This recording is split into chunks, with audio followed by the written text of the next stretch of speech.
So this video today, I've got my microphone here. This video today might be a little bit of a short one. We'll see. But it's a really interesting concept and a really helpful one once you've got your head around it. And I'm going to start by telling a story, because I used to go cycling and running in Richmond Park all the time. I used to go every day actually for a run or a cycle, and I'd try and smile at everybody I went past. And at one stage I dyed my hair pink, and I did think I needed to stop smiling at everyone because I started looking like a bit of a nutcase. But anyway, I used to smile and wave at everyone. Car drivers actually used to smile and wave back, and runners would quite often smile and wave, but cyclists, never. You can never get a cyclist to smile at you. I don't know why. I cycle myself just for a bit of fun. But anyway, this story and why I'm doing this video. So I was running down through Richmond Park, lovely sunny day, and a car comes towards me, and I can see that it's an old couple driving. They've got their windows rolled down. They're coming quite close. I smile at them. They come a bit closer. I smile. I say to them, "Good afternoon." And the man puts his head out the window and he said, "You bloody tosser." And, and then carried on. And had that have happened to the 25-year-old me, I'd have got angry. I'd have chased after him. "What the fuck do you mean?" Or whatever, or at least have shouted back to him. And when this happened, I just sort of, I carried on jogging. I felt sorry for him. I laughed a little bit when I was out of sight. And then I just felt sorry for him, because I thought his level of hatred that he's got going through his veins is going to make his level of existence really unpleasant. He's not a happy person. He's not going to be going through life enjoying himself. So, one, I didn't want to make it worse by saying anything. Two, it's not my place. But the reason for this video, you want to cultivate a mindset where that sort of thing doesn't affect you at all. Because if you let it affect you, then you let somebody else have power over your emotions. And I don't want to let anybody else outside of me have power over my emotions. And it's a really good analogy for this. If you're driving in your car and somebody cuts you up, or you cut somebody up, and they beep and they swear at you, and then you roll your window and you put your middle finger up to them or whatever, and then an altercation happens, that's because you've acknowledged that they've beeped at you. They might have sworn at you. Plus. Whereas, let's have this scenario again. You've got your music on full volume. You cut somebody up by mistake or on purpose, it doesn't matter. And you don't hear them beeping, swearing, or gesturing at you. Maybe you don't look in your rearview mirror. You don't see that there's anything going on out of the ordinary. Then you're not affected by that situation. So you go through your life as if that hasn't happened. But wouldn't it be nice if you could have that level of peace and calm, even knowing that somebody has sworn at you, has gestured at you? Because having control over our emotions means that we have control over our lives, and other people don't have control over our lives. It's easy. I was really reactionary. It's easy to react to somebody saying something negative to you or doing something negative to you. But once you realize that that's not a reflection of you, that is a reflection of them and what they're going through, their level of anger that they've built up over their lives. It does not reflect on you at all. It's like someone's being rude to you when you're getting on the bus, let's say, or getting on the tube. It's not because you've done anything wrong. Or if someone's short with you at work, your boss is short with you, it's not because you've done anything wrong.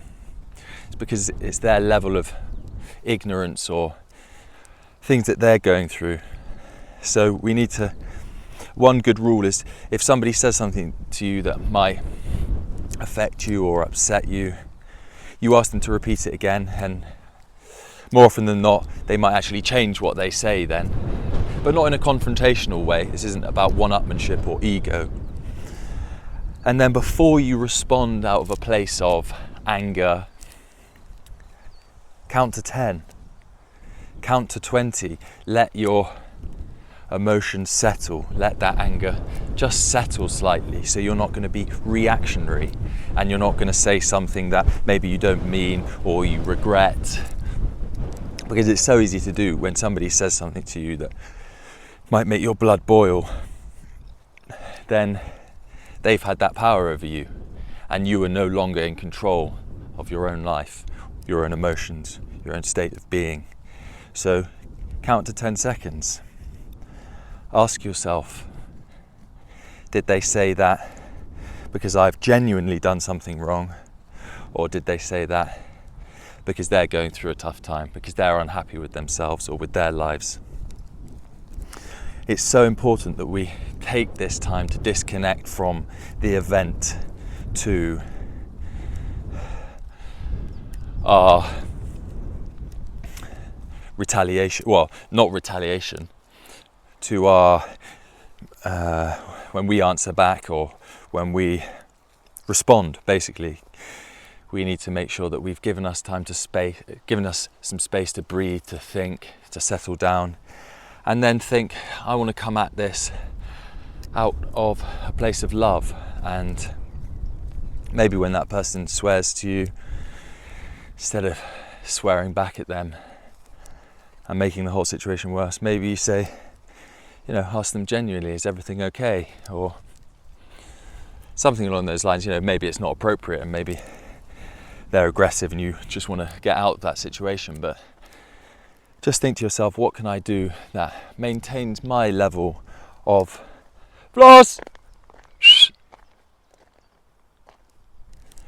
maintains my level of integrity and who I want to be, and the standards that you hold yourself to. Because let's raise those standards collectively. Let's not jump. Good girl. Let's not jump up and retaliate when people say things. Let's come from a place of love and compassion. Understand that maybe they're going through something a lot worse than we are, and that just ignoring it or coming from a place of love is the right thing to do.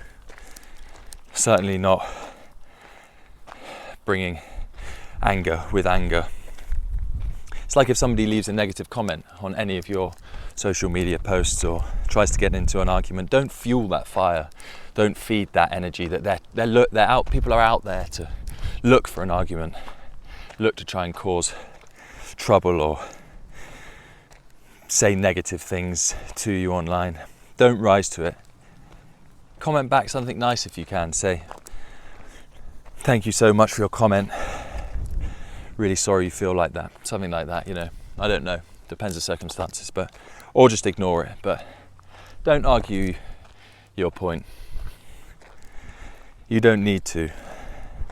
And don't rise to a situation when people say something negative to you. Keep your integrity intact and spread love and positivity wherever possible, because don't we want to live in a world where there's more love, there's more joy, there's more hope, there's less stress and less anger and less reactionary behaviour that doesn't lead to anywhere but misery, unpleasant feelings, resentment, hate, prison in some cases. I think that's all I have to say on that topic. But you'll find these situations in your life, like I did with the man that swore at me in the park. Brush it off, walk on, don't respond. Smile at them, in a nice way, not an ego way. And spread love. That's the message. See you in the next one. Hope you enjoyed it. That's meditation.